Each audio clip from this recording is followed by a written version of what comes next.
जय हिंद दोस्तों। Focus study with अभी पे आपका बहुत बहुत स्वागत है। तो हम लोग जो फैक्टर पढ़ रहे थे ना, उसमें दो तीन चीज़ बच गया था, उसको हम लोग आज देख लेंगे, ठीक है। तो आप लोग जितना भी लोग ऐप पे वीडियो देख रहे हैं, भाई आप लोग से रिक्वेस्ट है कि आप लोग ना फीडबैक ज़रूर दीजिए। चाहे आप यूट्यूब पे दीजिए, चाहे आप टेलीग्राम पे दीजिए, चाहे आप प्ले स्टोर पे जाके ऐप के रेटिंग भी दीजिए, लेकिन फीडबैक ज़रूर दीजिए। आपका फीडबैक बहुत ज़रूरी है, ठीक है।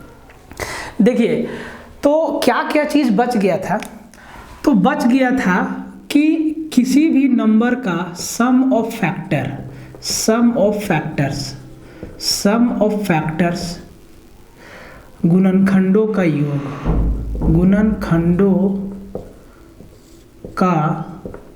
योग, ठीक है।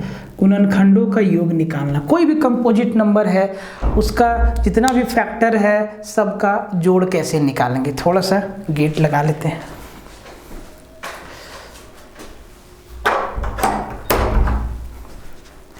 ठीक है, कोई भी नंबर हो तो आपको ना ये चीज आना चाहिए। अब मान लो कि छोटा नंबर दिया 24, तो भाई उसका जितना भी फैक्टर होगा हम लोग आसानी से जोड़ सकते हैं। लेकिन अगर बड़ा नंबर होगा तब कैसे निकालेंगे। तो ये चीज़ ना बहुत ज़रूरी है कि कोई भी अगर बड़ा से बड़ा नंबर हो तो उसके फैक्टर का सम कैसे निकालेंगे, ठीक है। बात को समझ लीजिए। मान लेते हैं कि जी एक हमारा नंबर है 12, ठीक है।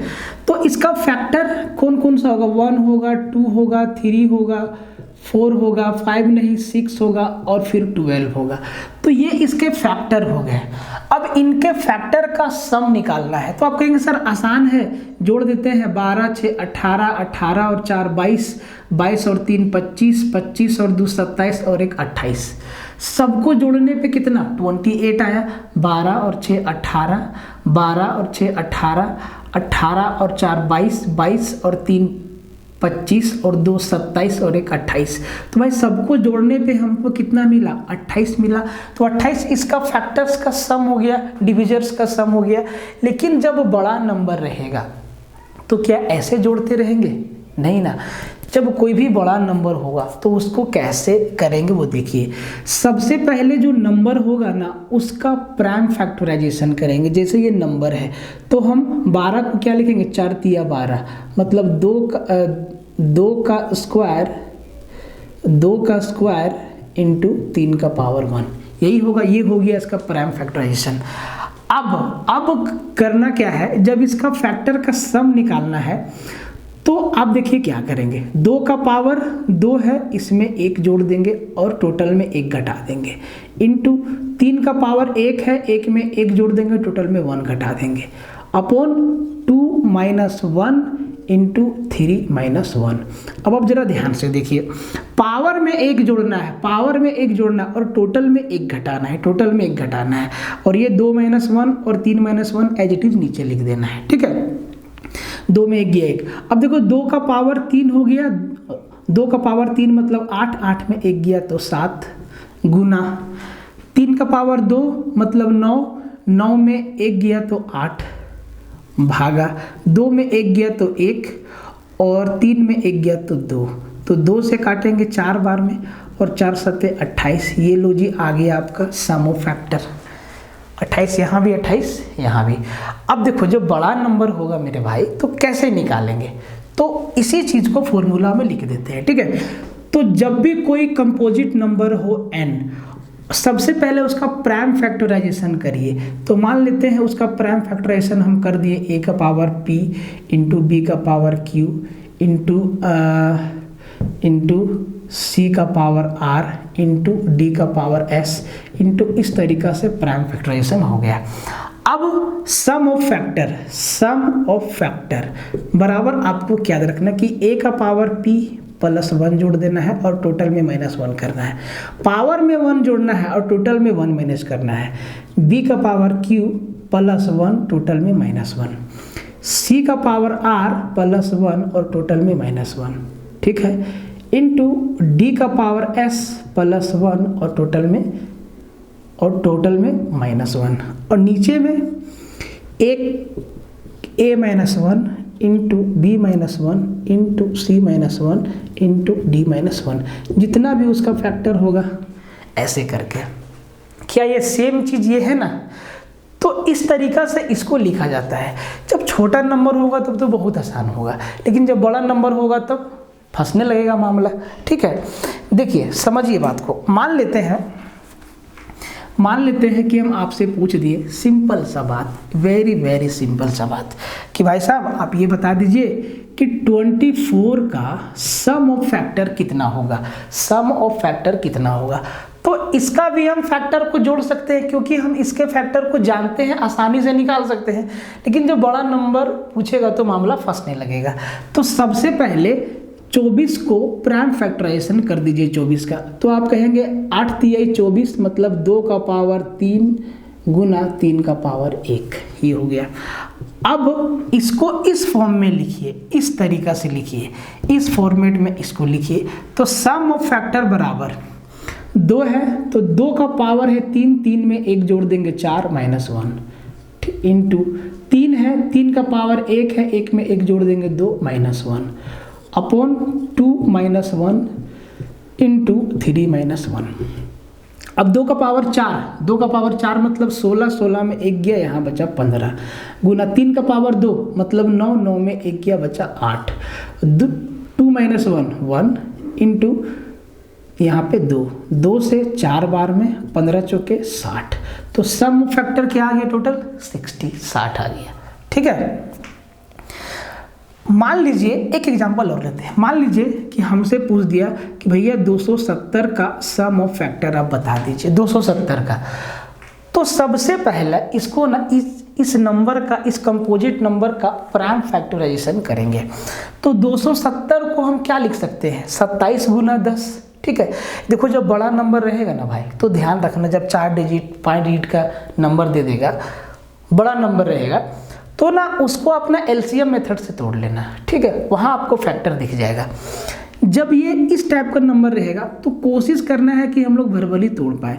तो 270 को हम क्या लिखेंगे, 27 गुना 10। 27 को हम क्या लिखेंगे, 3 का पावर 3, और 10 को 2 गुना 5 मतलब इसको लिखेंगे 2 का पावर 1 गुना 3 का पावर 3 गुना 5 का पावर 1। ये हो गया इसका प्राइम फैक्टराइजेशन। ठीक है जी, अब देखो प्राइम फैक्टराइजेशन ये हो गया है ना। अब आप इसका सम ऑफ फैक्टर निकालना है, तो अब इस फॉर्म में तो इसको लिख दिए, अब इस फॉर्म में इसको लिखना है। तो जी ध्यान से देखिए, 2 का पावर 1 है, 2 का पावर 1 है, 1 में 1 जोड़ देंगे तो 2 का पावर 2 हो जाएगा, ये हो गया 2 का पावर 2 -1। ठीक है, 3 का पावर 3 है, 1 जोड़ देंगे, 3 का पावर 4 हो गया -1। 5 का पावर 1 है, 1 जोड़ देंगे 2 -1 अपॉन नीचे वाला को एज इट इज लिख देना है, 2 -1 3 -1 और 5 -1।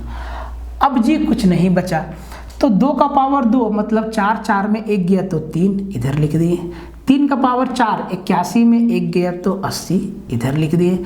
5 का पावर 2 25 में 1 गया तो 24 इधर देखिए। 2 में 1 गया 1, 3 में 1 गया 2 और 5 में 1 गया 4। तो 4 दूना 8, 8 तिहाई 24। ठीक है, अब 8 तिहाई 24 और 24 तिहाई 72, 720 आ गया इसका उत्तर। इसका उत्तर क्या आ गया, 720।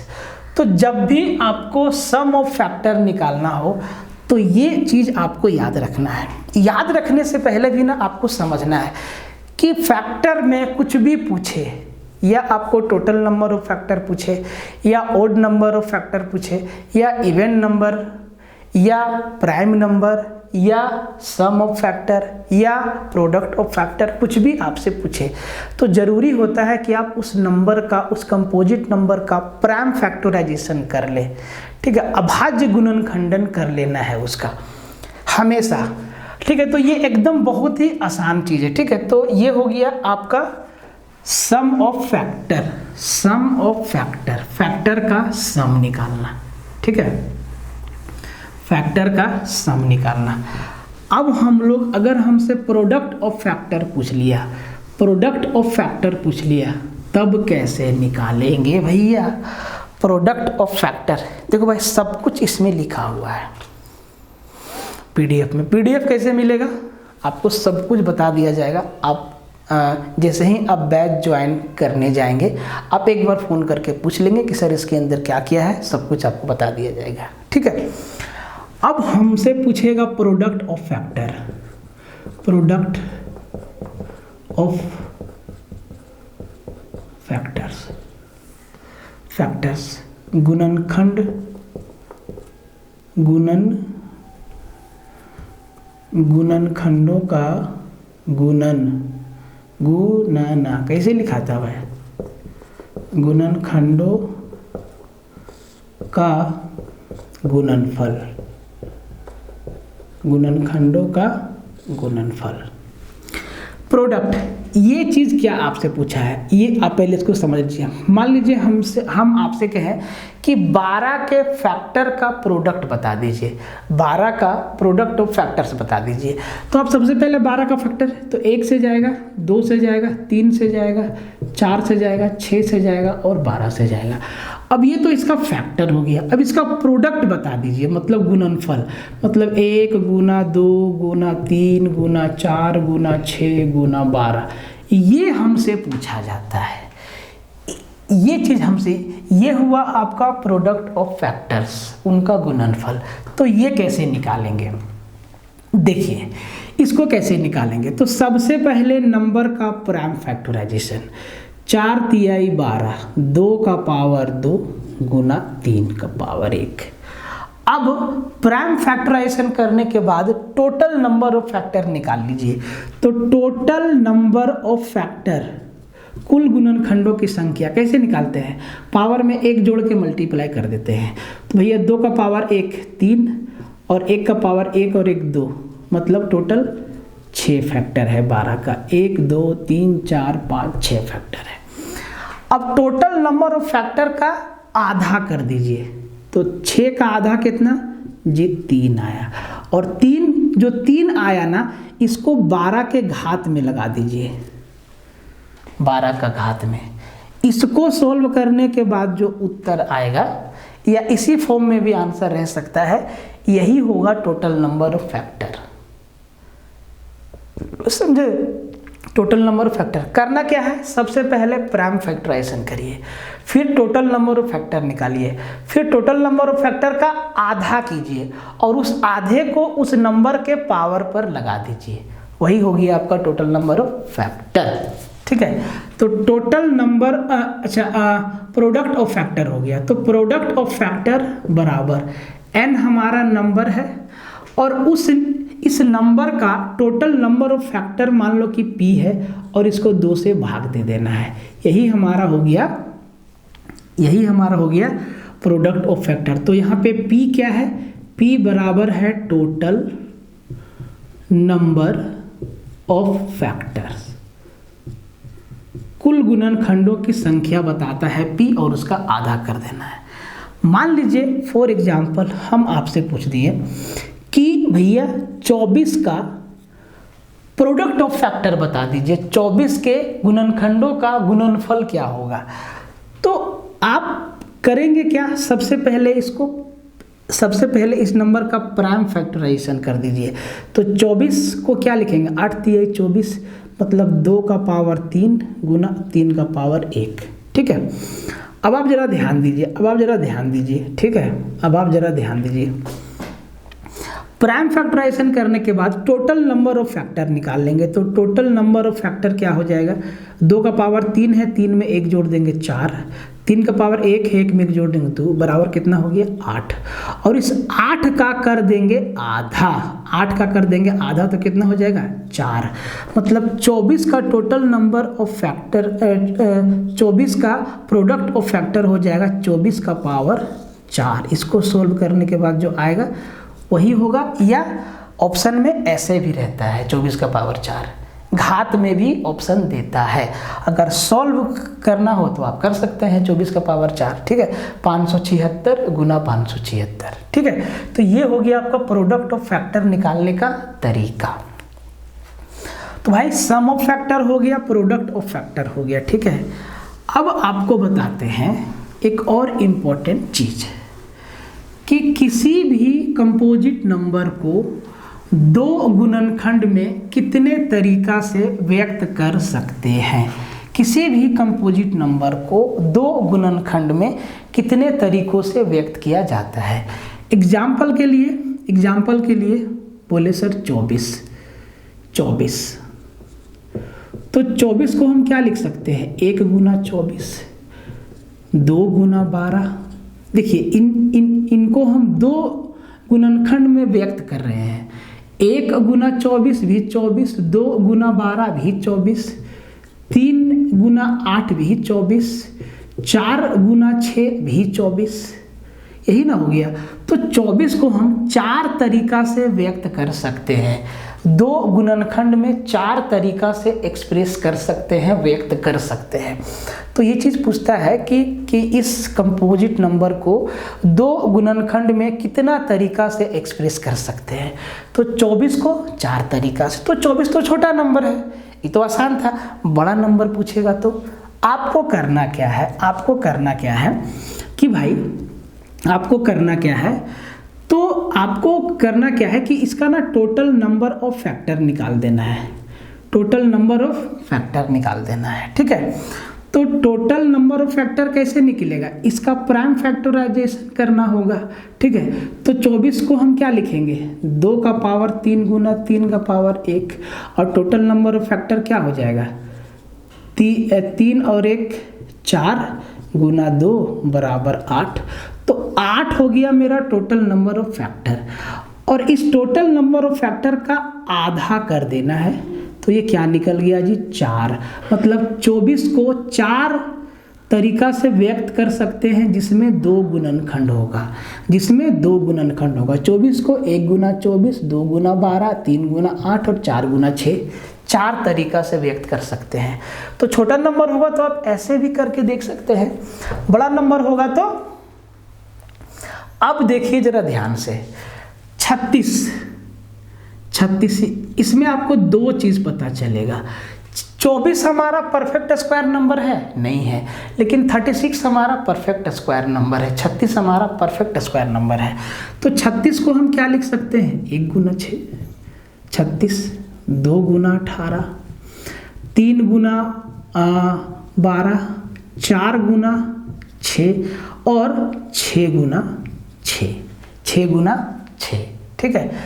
तो हम 36 को 5 तरीका से 2 गुणनखंड में व्यक्त कर सकते हैं। देखिए 5 तरीका से, लेकिन आप इधर देखिए जो एक तरीका है ना, उसमें दोनों नंबर सेम है, और ये कोई भी परफेक्ट स्क्वायर नंबर के साथ होगा। 36 को ले लीजिए, 49 को ले लीजिए, 64 को ले लीजिए, 81 को ले लीजिए, 100 को ले लीजिए, सब में ये वाला कंडीशन तो आएगा। 64 में 8 गुना 8 एक बार आएगा, 81 में 9 गुना 9 एक बार आएगा, 576 में 24 गुना 24 एक बार आएगा। ठीक है। तो देखो, अगर हमसे पूछेगा कि कितना तरीका से व्यक्त कर सकते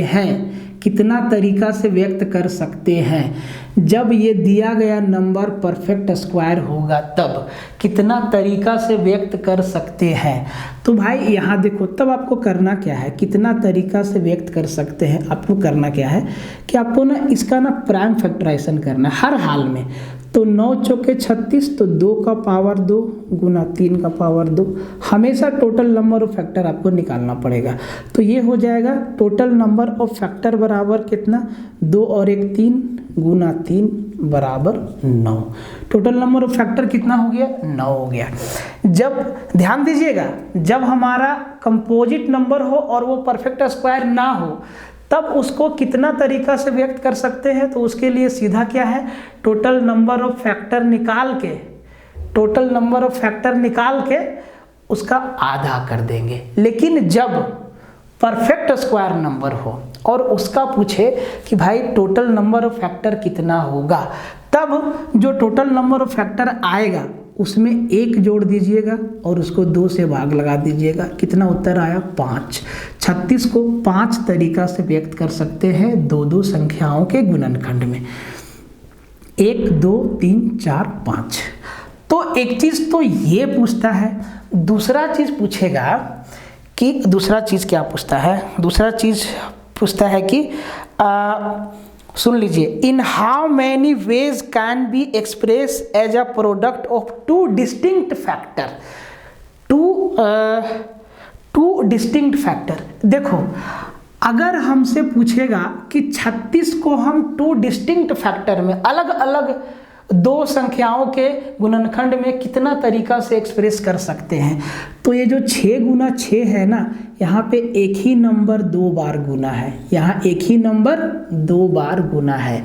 तो इस केस में हमसे पूछेगा कि टू डिस्टिंक्ट फैक्टर में, टू डिस्टिंक्ट फैक्टर मतलब दोनों नंबर अलग अलग होना चाहिए, 1 गुना 36, 2 गुना 18, 3 गुना 12, 4 गुना 6। तब इस केस में जब हमारा परफेक्ट स्क्वायर नंबर होगा, तब जो टोटल नंबर ऑफ फैक्टर आएगा, जो टोटल नंबर ऑफ फैक्टर आएगा, कितना आया था? 9 आया था। तो 9 में 1 घटा के 2 से भागा दे देंगे, तो ये कितना हो जाएगा जी? 4 हो जाएगा। अगर 36 के बारे में सिर्फ ये पूछ दे कि इसको कितना तरीका से दो संख्याओं के गुणनखंड में व्यक्त कर सकते हैं, तो सीधा 5 तरीका है, ठीक है। अब एक तरीका ऐसा है जिसमें एक ही नंबर मल्टीप्लाई है 2 बार, ठीक है। बाकी 4 में नंबर अलग अलग है। तो ये जो चारों हुआ ना, ये हुआ 36 का distinct factor, distinct factor as a two distinct factor as a product. तो आप जरा ध्यान से देखिए कि दोनों चीज अलग अलग पूछेगा कि भाई पृथक दो संख्याओं में कितने तरीका से तोड़ सकते हैं, पृथक दो संख्याओं के गुणनफल में 36 को कितना तरीका से तोड़ सकते हैं, तब 4 तरीका होगा। लेकिन सिर्फ ये पूछ दे कि 36 को दो संख्याओं के गुणनखंड में कितना तरीका से तोड़ सकते हैं, तब 5 तरीका होगा। निकालने का तरीका क्या होगा? जब हमसे डिस्टिंक्ट वाला आए, पृथक संख्या आए, तब टोटल फैक्टर में से 1 घटा के 2 से भागा दे देंगे। लेकिन जब ऐसे पूछ ले कि भैया कितना तरीका होगा, तब टोटल फैक्टर में 1 जोड़ के 2 से भाग दे देंगे। ये इंपॉर्टेंट चीज़ है, एकदम ध्यान रखिएगा। और जब परफेक्ट स्क्वायर नंबर ना हो, तब कोई दिक्कत नहीं, आप आसानी से इसको जो भी आएगा टोटल नंबर ऑफ फैक्टर उसका आधा कर दीजिएगा। तो यहाँ पे 3 बात याद रखना है। जब परफेक्ट स्क्वायर नंबर ना हो, जैसे कि आपको हम बोले 48, तो 48 को दो संख्याओं के गुणनखंड में कितना तरीका से व्यक्त कर सकते हैं? तो 48 हमारा परफेक्ट स्क्वायर नंबर है? नहीं है। तो ये आसान है, टोटल नंबर ऑफ फैक्टर निकाल के 2 से भाग लगा देंगे। तो 48 को हम क्या लिखेंगे? 16 तिया 48। 16 को क्या लिखेंगे? 2 का पावर 4 गुने 3 का पावर 1। तो इसका टोटल नंबर ऑफ फैक्टर कितना हो जाएगा? तो सर 4 + 1 5 गुना 2 बराबर 10, और 10 का आधा कर देंगे तो 5 तरीका से व्यक्त कर सकते हैं। अब हम आपको दिखा देते हैं कौन कौन सा तरीका है। तो 1 गुना 48, 2 गुना 24, 3 गुना 16, 4 गुना 12, और एक और तरीका कौन सा हो गया? 1 गुना 48, 2 गुना 24, 3 गुना 16, 4 गुना 12 और 6 8 48। क्या ये 5 तरीका आपको दिखा? जरा ध्यान से देखिए। और पांचों का पांचों जो है वो 2 डिस्टिंक्ट फैक्टर है। पांचों का पांचों क्या है? डिस्टिंक्ट फैक्टर है, दोनों का दोनों। 1 और 48 अलग अलग है, 2 24 अलग अलग है, 3 16 अलग अलग है, 4 12 अलग अलग है, 6 और 8 अलग अलग है। लेकिन जैसे ही कोई हम लोग परफेक्ट स्क्वायर नंबर लेंगे, जैसे कि सिंपल सा बात है, जैसे कि एकदम छोटा छोटा एग्जाम्पल से आपको समझा रहे हैं, ठीक है, छोटा छोटा एग्जाम्पल से समझ में आ जाएगा। मान लो कि हम ले लिए 64। अब 64 तो हमारा परफेक्ट स्क्वायर नंबर, इसमें तो एक बार 8 गुना 8 आएगा, ठीक है, 8 गुना 8 आएगा। तो अगर हम इसका प्राइम फैक्टराइजेशन कर दें तो ये क्या हो जाएगा सर, प्राइम फैक्टराइजेशन। सबसे पहला बात कि 64 हमारा परफेक्ट स्क्वायर के साथ साथ परफेक्ट क्यूब भी है, तो हम इसको क्या लिख देंगे, इसको हम क्या लिख देंगे भाई, 64 को हम क्या लिख देंगे, 64 को हम लिख देंगे 4 का पावर 3 या 2 का पावर 6, ठीक, 2 का पावर 6, 2 का पावर 6। अब इस टाइप का नंबर में ना आपको थोड़ा सा परेशानी होगा, और इस टाइप का नंबर में total number of expressing as a 2 factor, 2 तरीका से।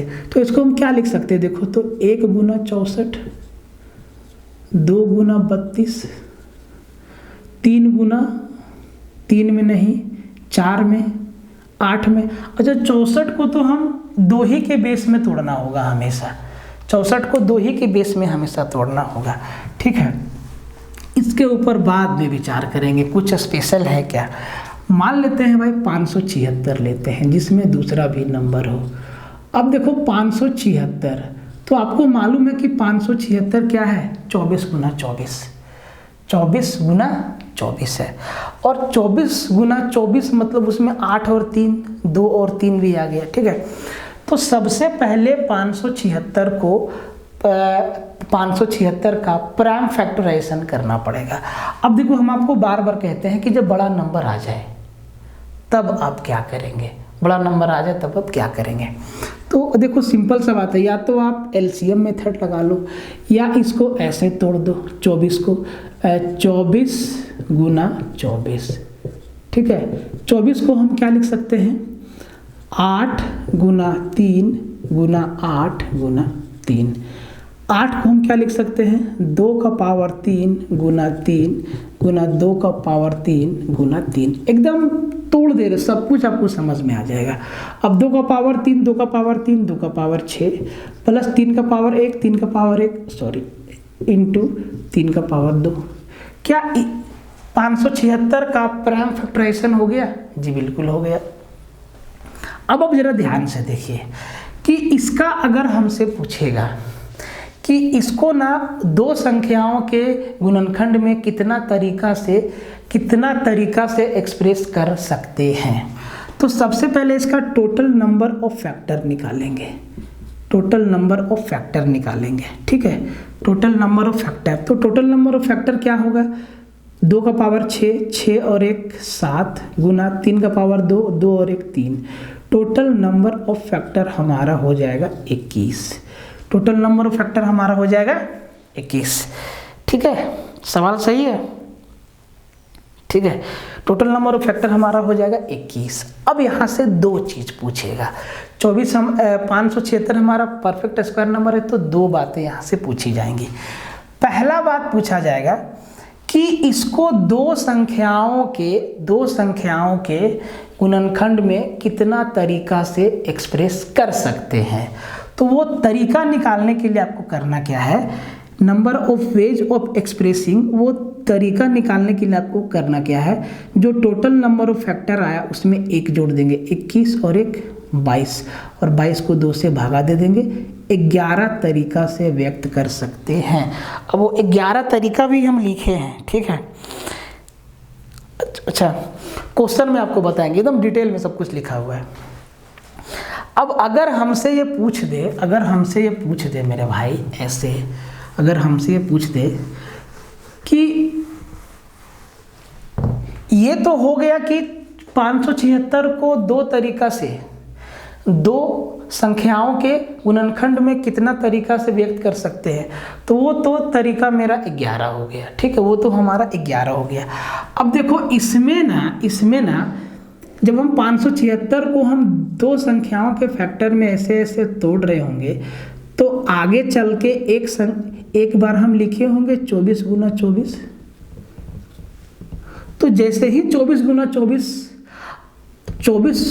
24 सेम नंबर है, हमसे पूछा है कि 2 अलग अलग संख्याओं के गुणनखंड, तो यहाँ 24 इंटू 24 दोनों मेरे सेम नंबर है, तो भाई ना इसको घटा देंगे, इसको आप या तो इसमें घटा दो या 21 में 1 घटा के 2 से भागा दे दो, तो वो तरीका हमारा 10 तरीका होगा। इससे एक तरीका हटा देंगे, इससे एक तरीका को हटा दीजिए, यहीं से डायरेक्ट हो जाएगा काम। ठीक है, तो यहाँ पे आपका फैक्टर सारा का सारा कंप्लीट होता है। क्वेश्चन अभी नहीं हुआ है, क्वेश्चन को हम लोग देखेंगे, है ना। सारे सवाल आपके प्रीवियस ईयर टीसीएस जितना भी पूछा है, या रेलवे हो या एसएससी हो या और भी कोई एग्जाम, जो अच्छा सवाल है सबको पिक करके, कि ताकि कुछ अगर तोड़ फोड़ के अगर मुश्किल सवाल भी बना दे तो आप उसको आसानी से हल कर पाए। ठीक है।